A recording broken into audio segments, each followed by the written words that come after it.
Dans cette vidéo, j'explique comment installer CentOS 6.3 sur un netbook Asus IPC 900HD.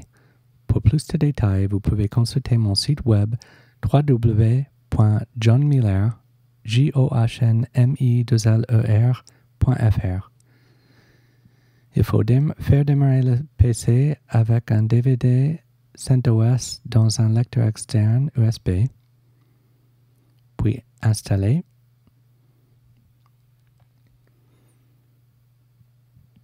Je ne vérifie pas le contenu du DVD. Suivant, next. Je fais une installation en anglais, mais avec un clavier français AZERTY. Donc pour le clavier, c'est French PC. Puis Basic Storage Devices, c'est qui va faire une installation sur le disque dur interne. Et Fresh Installation, c'est qu'il y a une nouvelle installation.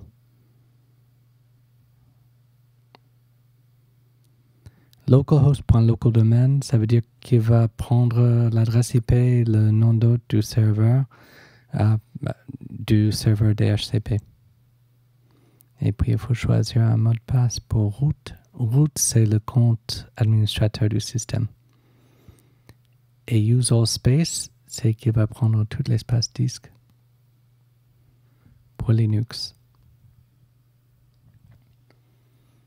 Après, il faut attendre le partitionnement du disque.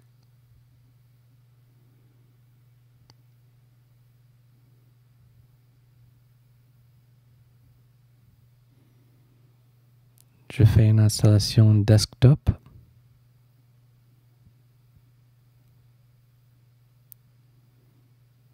Et il faut attendre l'installation du système. Ça prend tout à peu près 1h30.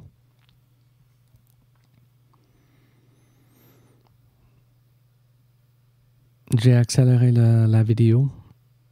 Donc, en haut et à droite, on voit que c'est 20 fois plus vite que normal.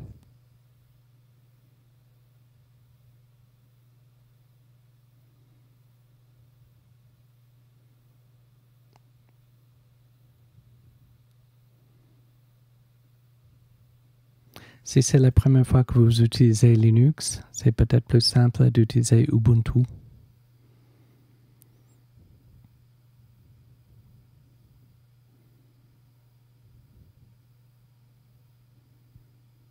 CentOS est basé sur les codes source de Red Hat Enterprise Linux.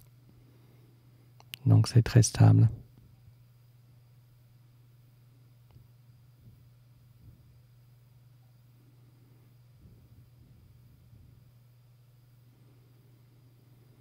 Après, pour CentOS sur la 900 HD, je ne sais pas si ça marche avec le Wi-Fi. Selon ce que j'ai lu, ça ne marche pas avec le Wi-Fi. Par contre, le son, le webcam, ça fonctionne, les deux fonctionnent.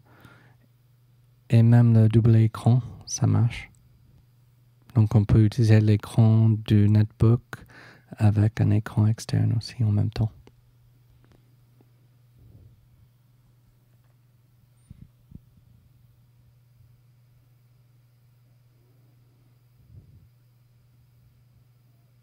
Après, il faut faire redémarrer le PC.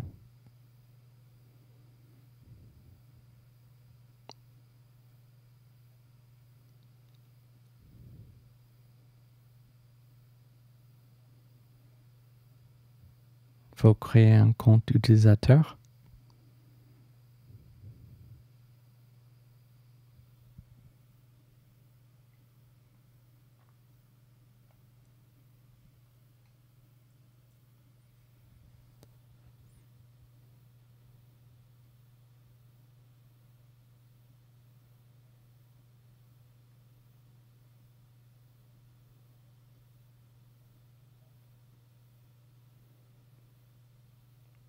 Il faut paramétrer le serveur de temps, le serveur NTP.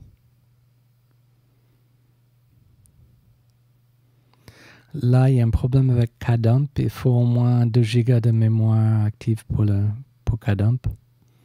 Mais ça n'a pas d'impact sur le système.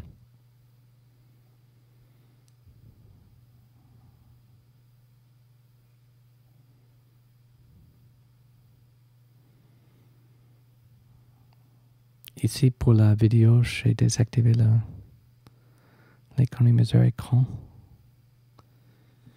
Et puis, par défaut, le réseau n'est pas activé.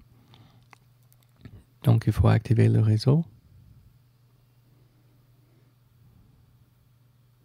Le port Ethernet.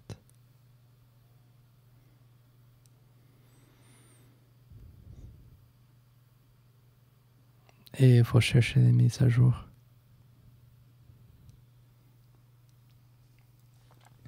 Mais ça prend du temps aussi.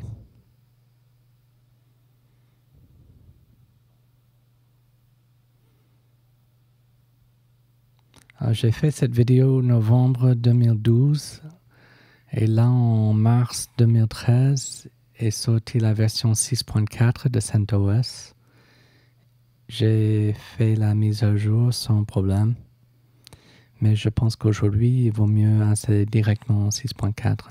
Il n'y a pas de souci.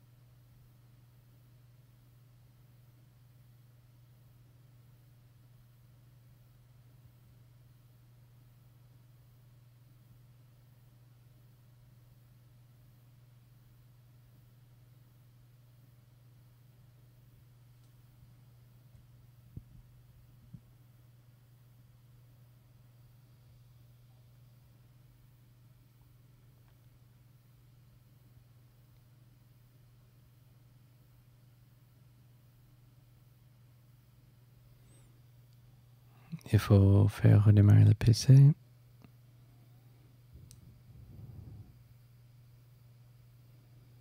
Et se connecter.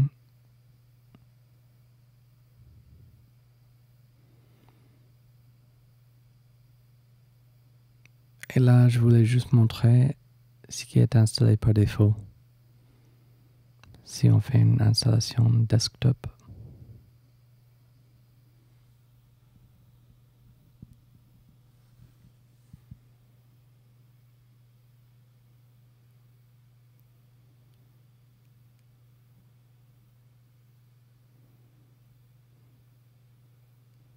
Et si on fait à propos de cet ordinateur, on voit qu'on est sous CentOS 6.3 avec un peu moins d'1 giga de mémoire, un processeur 900 MHz et 134 gigas d'espace disque disponible.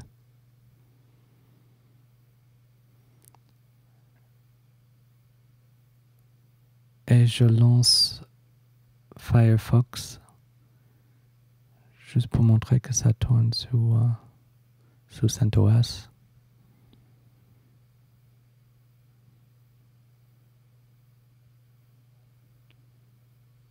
En fait, j'utilise plutôt Google Chrome qui fonctionne aussi sous CentOS.